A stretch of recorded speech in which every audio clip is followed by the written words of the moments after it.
protesta e mbrëmshme ishte në vazhdon e protestës edhe të mëparshme të zhvilluar nga opozita. Tashmë, përveç keqardhjes një situate shumë të vështirë të krijuar, veçanërisht për forcat e rendit të Republikës së Shqipërisë, të cilët janë aty në çdo minutë për të siguruar dhe për të ushtruar funksionet kushtetuese, për të siguruar rendin edhe sigurinë publike dhe detyrohen që të përballen me akte të tilla të dhunshme. Ishte dhe prononcimet e bëra sot në fakt nga lideri i opozitës, shkonin në të njëjtën qasje si dhuna e ushtruar dje në protestë. Sigurisht që protesta është një drejt legjitime dhe një drejt kushtetuese që kanë njerëzit, por kjo protest nuk duhet kurrësi të kalojë në nivelet tilla dhunën, në nivelet deri vdekje prurse. Sigurisht që pamjet që sapo pam, po dhe që kemi ndjekur që nga protesta e djeshme dhe në vazhdim, tregojnë që kjo ka qenë një dhunë e mirë planifikuar dhe aktet kriminale të zhvilluara gjatë protestës kanë qenë një skenar i mirë menduar. Ne kemi parë pamjet e një grupi njerëzish të cilët kanë qenë të maskuar dhe që kanë qenë prezent mes qytetarëve të tjerë të cilët po protestonin dhe goditja e institucioneve, po edhe forcave të rendit me molotov, me fishek zjarë, duke vënë në rrezik jetën e tyre, është një situatë shumë e agravuar. Ju po flisni për akte kriminale, banditeske dhe situatat planifikuara paraprakisht nga masa e protestuesve. Megjithatë, unë besoj se po ka qenë kujdesshme dhe vigjilente keni qenë kur keni parë dhe lexuar edhe kundër reagimit që vinte nga forcat e rendit. Në leximin tuaj, në këtë rast si qytetare, por tashmë edhe me përgjegjësinë e një ligjvënëse, a ishte proporcional reagimi i tyre? Mendoj që reagimi i forcave të rendit ka qenë proporcional. Sigurisht janë ngritur një sër pretendimesh edhe kundrejt deputetit Nallbati. Fatmirësisht unë sot kam parë që ai gëzonte gjendje shumë të mirë shëndetësore. Ka qarkulluar një video e cila në informacionin tim ka qenë e shkëputur nga konteksti dhe që nuk pasqyron realisht të gjithë reagimin e momentit. Ka një pretendim të sulmit ndaj policisë me gur dhe pastaj është vënë re një grup i tërhequr dhe ka qëndruar më pas vetëm një individ që është identifikuar. Në fakt ne kemi pasur mundësi të shohim një video ku protagonist ishte deputeti Nallbati, i cili ndodhej fizikisht i pozicionuar në trotuar dhe goditet papritmas nga forcat e rendit.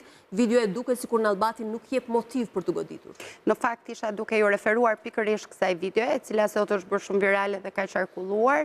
Por nga informacionet që kam, kjo video nuk është e plot, është nxjerrë nga konteksti dhe nuk jep pjesën përpara të reagimit ndaj policisë. Megjithatë, ne ekzistojmë dhe jetojmë në një shtet tërësisht ligjor, ku kemi bërë një sër reformash për sistemin e drejtësisë dhe sistemin gjyqësor. Kështu që në këto kushte mendoj që edhe nëse ka pretendime të tejkalimit të kompetencave apo masës së reagimit nga ana e policisë së shtetit, ka organe të cilat duhet të shqyrtojnë këto çështje bazuar mbi faktet reale. Fatmirësisht e gjithë bulevardi është i monitoruar nga kamerat të cilat mund të shërbejnë për prova, por kurse nuk mund të nisemi dhe të japim përfundime mbi bazën e argumentave apo videove të cilat mund të jenë dalë jashtë kontekstit në momentin përkatës. Akuzat janë të zakonshme, prandaj u avura në dukje që kësaj radhe akuzat peshonin dhe morën një tjetër konotacion, qofshin ato dhe retorika politike e ditës që vinin nga kreu i Partisë Demokratike. Si u tingëlloi zoti Berisha kur fliste për një skenar për ekzekutim të protestuesve paqësor? Mu duk që ishte e njëjta retorik e liderit e opozitës që vinte në vazhdën e tij për të krijuar një destabilitet. Akuzat në fakt ishin të rënda, por fare të pabazuara. Nëse sot kemi fakte për akuzat që ngrejmë, ka institucionet cilat duhet i drejtojmë dhe jo të ngrejmë një propagandë tërësisht politike dhe të pabazuar për të krijuar edhe një efekt më të madh agresiv në qytetar. I të konsiderojmë të hapur diskutimin, po e nis jo rastësisht me ju zot Evangeli, sepse mbrëmjen e djeshme më keni folur për proporcionalitetin e reagimit forcave të rendit. Ne kemi komentuar drejt për drejt protestën kur po shkonte drejt fundit, kishim dhe komunikime të momentit. Megjithatë, sot kemi marrë një kundërreagim që vjen nga kreu i Partisë Demokratike. Si u erdhi, pasi që ne kemi pasur edhe komunikime në mbrëmshë zot Berisha që fliste për një stin protestash, fliste për vetë përmbajtjet protestuesve. Sot që doli me këtë skenar ekzekutimi, si u tingëllon kreu i Partisë Demokratike dhe çfarë ju thot dekodimi i këtij paralajmërimi ndoshta për planin e kësaj stine të re protestash që po planifikon Partia Demokratike? Unë jam i trembur zonjë. Kam frikë.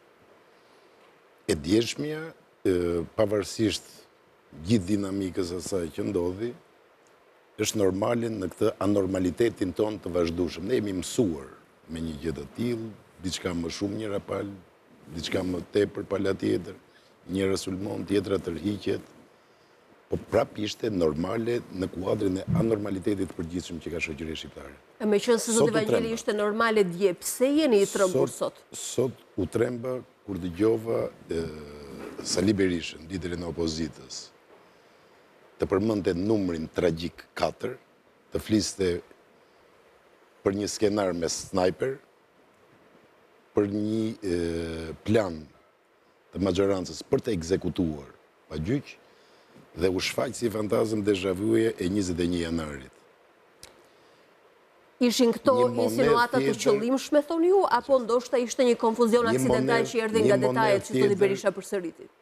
Jo, është po i njëjti autor i fantapolitikës që 14 vjet më parë shpiku çadrat pistolet, silolapsat pistolet, thikat me helm gjarpëri e me radhë.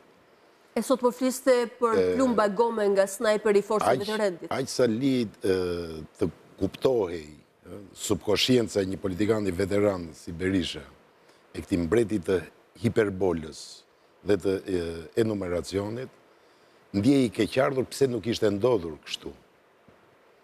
Më trishtoi dhe mënyra se si foli Edi Rama, shumë i përmbajtur se Berisha 14 vjet më parë, por tregoi armët vrastare të protestuesve, duke si kur donte të vizatonte anën tjetër të një monede. Sërish u shfaq si fantazme e përgjakur 21 janari 14 vjetëve më parë. Duket si kur të dyja palët po tentojnë dhe janë në një kurs përplasjeje. Është e qartë që opozita në përpjekjen për faktorizim, atë që nuk e bën dot as nëpërmjet numrave në parlament, as nëpërmjet ideve, as nëpërmjet moralit, po tenton ta bëj nëpërmjet forcës që tregon në bulevard, për të shkaktuar destabilitet që do të bënte të mundur ndërhyrjen e aktorëve të tjerë për të zgjidhur sherrin ton të vazhdueshëm.